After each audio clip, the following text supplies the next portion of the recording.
Deciding on geometry for use in a modeling project. This video is part of a course on food physics, of which this belongs to the modeling section. This is the third one here.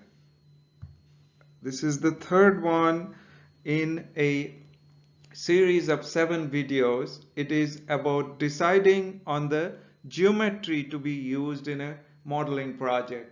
As you watch, when suggested, you can stop and apply the principles to your own model before moving on to the next step. In deciding on geometry, first we isolate the region we are solving by using appropriate boundary conditions. We do this depending on our goal. If we are interested in how the oil degrades, we isolate the oil region, like here, isolate the oil region or domain and model that with the potatoes as a source of starch.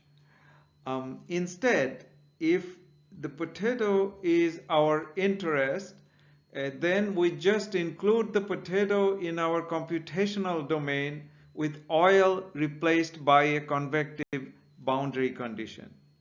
Once we have decided on potato to be our domain, we can try to simplify it further. Do we go for 3D, 2D, or possibly even 1D? Are there reasons, are there justifications to go to higher dimensions that greatly increase the computational resource needs? All real geometries are, of course, 3D. So how do we reduce it to less than 3 dimensions? For this, we look for variations. Can we exclude, can we ignore variations in the other directions? So in this case, for the potato, the French fry stick, it is unlikely that there is a lot of variation along the length. So maybe we can ignore that dimension. That makes a huge difference. So now the 3D problem is becoming a 2D. But maybe we can do even better than that. That is, we see that unless the conditions here, here, here, and here are very different, we can think of a line of symmetry this way and this way that leaves us to only this part, only one of these we can use for computation. So then the computation need only be done in this region. So ultimately we need only this quarter with symmetry on both sides. Now this picture here, this is for illustration only. This one happens to use a different scenario for which we have the top and the bottom are insulated to make it like a 1D problem this way. That would be even further simplification. But for now, we can just think of a 2D problem that just needs 1/4 of that French fry. Before we go further, a very important point in relation to drawing these geometries and their interpretations in a typical commercial software. The same geometry, the rectangle here or the rectangle here, can mean very different physical geometries. So in this case, if the setting is axisymmetric in the software, then drawing this rectangle really means in real world working with this 3D cylindrical annulus. Whereas this drawing the same rectangle with a 2D setting instead of the axisymmetric setting before, the 2D setting, the same geometry now represents a 3D slab. So we need to be careful about the setting under which we are drawing the geometry. So how we simplify geometry is that given a geometry, we look for symmetry or even better axisymmetry. So the one on the left, we might have symmetry, whereas the one on the right without the leaf, we can have axisymmetry. Let's look at this in more detail. Axisymmetry often greatly helps us out, but axisymmetry requires symmetry in not just the geometry but also process physics, boundary condition and initial conditions and properties. So in this example of the French fry, the geometry itself is not axisymmetric, because if I take a cross section, if I take like a cross section here, then it's a square which is not axisymmetric. Another example would be this one, the strawberry, which the geometry may look like axisymmetric, but suppose I have strong airflow from one side, so one side is being cooled, let's say, a lot more than the other, then the boundary condition is not really axisymmetric. So in this case, we cannot use axisymmetry, and also in this case, we cannot use axisymmetry. For this French fry, the physical domain is here, and suppose I can assume that the composition is same all through the potato slice. It's very homogeneous, so the same physics is true everywhere, and then the oil circulation, let's say, is exact, same on all four sides, and it's initially at the same temperature. So with that, suppose we also can kind of expect that there is not much change in this direction, then not much change in this direction makes the problem 2D.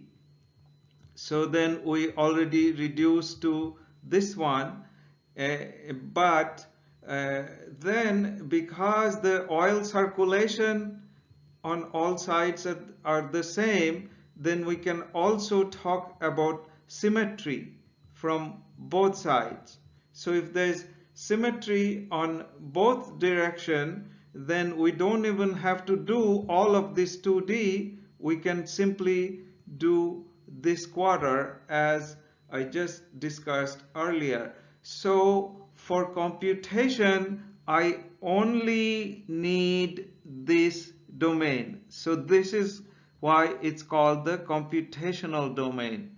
The physical domain basically was corresponding to the actual physical system, but the computational domain is only a tiny part of it. Remember, it is now 2D. The other dimension is gone, and then even in 2D, it's only quarter of the entire region. This greatly reduces the computation time, and the complexity of the problem. So it's a very, very important step in doing modeling. So suppose we are doing, let's say, cooling of an orange, which is very much a sphere, and there are two situations we can have. One is uh, we can have axisymmetry. The top one, we have axisymmetry, and then also symmetry along this line. So axisymmetry makes it this part, and then because it's symmetric, then I don't even need the bottom part, so I only need this part in my computation. Of course, to enforce this, we have to change to the right boundary condition. So in this case, axisymmetry is forced by flux equal to 0 here, and then symmetry is forced by flux equal to 0. But my computational domain is only this as compared to this big sphere. The bottom one is complete symmetry in geometry and boundary conditions about no particular axis. So this means things don't vary in theta direction or phi direction. Things only vary radially. So if things only vary radially, it's a 1D problem. That is computationally cheap. It typically costs very little to do 1D computation. By cost, I mean computational cost, that's memory or the CPU time. So we look for this combined symmetry and axisymmetry. That may not happen all the time, but then at least we look for axisymmetry. If not, at a minimum, we look for symmetry condition to reduce the domain size. That will reduce the computation. So how to implement computation over a very thick region, or effectively an infinite region? For example, in this surface pasteurization, uh, in this fish pieces, we are trying to heat only near the surface. We don't want to heat all the way. That will destroy the quality of these. And so the distance that we want to heat is very small compared to the overall thickness. So it's like an infinite region, and we don't need to do computation in all of these space. That'll just cost more memory or runtime. And so what we can do is we can make the computational domain over which I'm going to do the computation is just large enough for the time involved. So let's look at this a little more closely. So suppose I am heating this domain from the surface here, okay, and blue means cold and red means hot. By having insulation on these surfaces, we have made it a 1D heat transfer problem where we're heating from the surface. The left figure, this one here,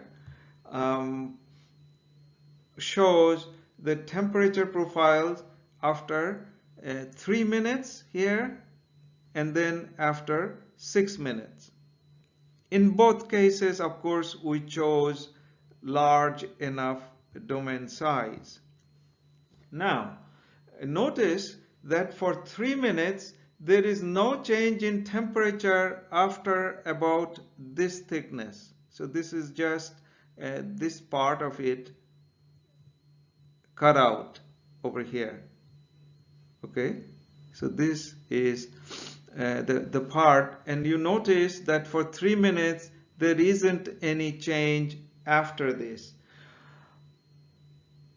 So for 3 minutes, if we just choose this much as my thickness for the domain, we are all right, because the temperature front has not reached this edge.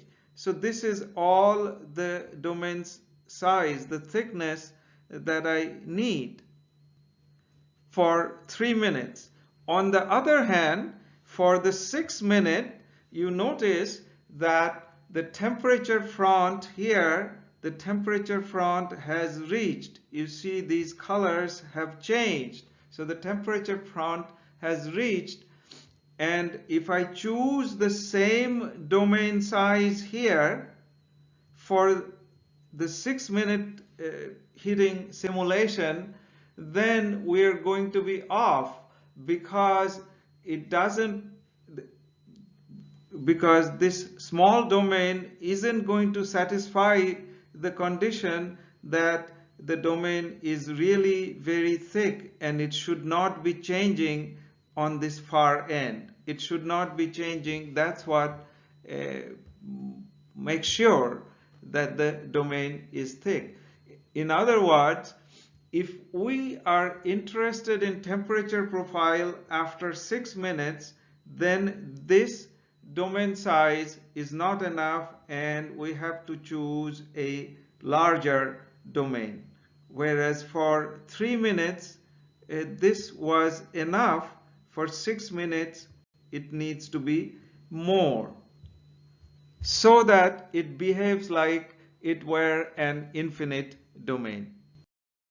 We talked about how to reduce a 3D domain to 2D or even 1D. Sometimes there's reason to make a 1D problem into 2D.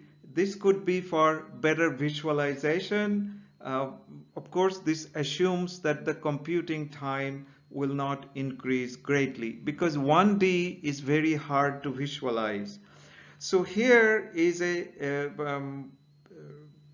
sample sort of computation that shows heat transfer only in 1D, but the domain actually is 2D. We just enforced a no flux boundary condition on both sides that forces the heat transfer to be just 1D.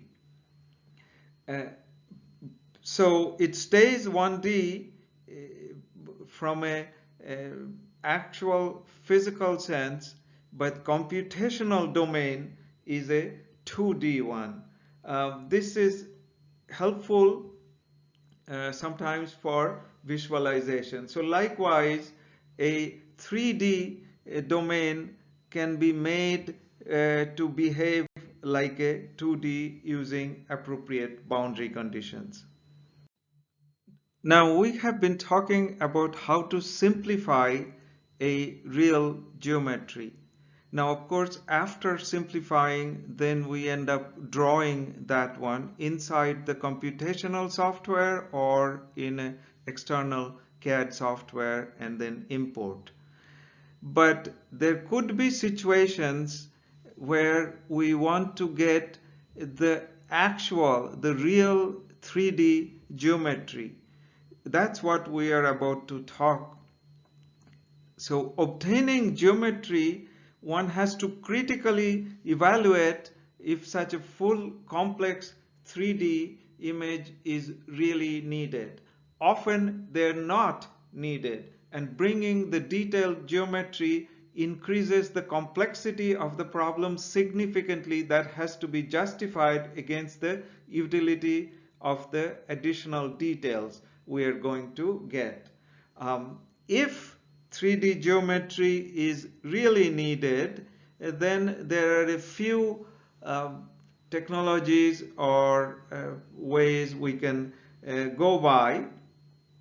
Starting with the simplest, the first thing to check would be if there are image libraries already available. Um, in non-food areas, for example, in biomedical applications, extensive libraries of organs, organ geometries are available. Um, if we need only the outer geometry, it is reasonably cheap to try to get a laser scan of the outer geometry, but it only gives you the outer geometry, but it gives you the exact uh, geometry in this case, and then that can be imported in the computation software. Then we go into really fancy ways and very comprehensive ways of getting geometry. One would be CT scan, and it's expensive and time consuming, and it's most detailed internal structure, but also we can do MRI scan, which is also expensive and time consuming, but you get the most detailed internal structure. So for example, if you have meat and bone and you need all of those details, yes, uh, these are the ways to go, but they can be expensive and time consuming. Now, and also they often need specialized training in data processing. It is not a easy sort of a everyday thing to try to do CT scan or MRI scan and bring in the geometry to the analysis. However, these technologies are getting easier and easier, so it's expected that over time it will be even easier and more affordable. Um, of the two methods just mentioned for getting the complete geometry, CT and MRI, here's an example of MRI used to get a complete geometry, in this case of tomato with all the internal structure. So you see something in the context of food. So it acquired the full 3D geometry, including the inside with all the internal structure that was later used to model transport. We were interested in how water, and especially if dirty water with microorganisms, can get into the tomato during cooling process where it develops a little bit of a vacuum. So we did analysis of water transport and bacterial transport inside after obtaining the complete geometry. If you're interested in this particular work, this was done by Warning, and you have the details here. You may now pause the video and apply what we just discussed to your intended project. So you can try to answer things like what shape and size would be the simplest that would allow us to reach our goal. Can we consider symmetry or axisymmetry?